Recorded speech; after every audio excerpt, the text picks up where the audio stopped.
एम्ब्रोडिल S Aristo company से आने वाली एक बेहतरीन कफ सिरप, जिसको हम लोग अस्थमिक खांसी के अंदर यूज कर सकते हैं।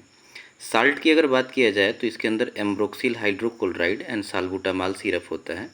साल्बुटामॉल जो होता है अस्थमिक पेशेंट में यूज होता है, जहाँ पे सांस फूलती है पेशेंट की, उस समय इस मेडिसिन इस ड्रग को दिया जाता है।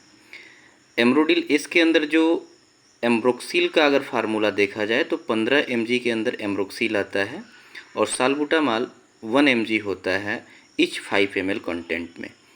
अगर इसे आपको यूज़ करना है तो डॉक्टर की प्रिस्क्रिप्शन पे आप इसे यूज करें और डॉक्टर की सलाह पे ही आप इसे लें। Thank you very much.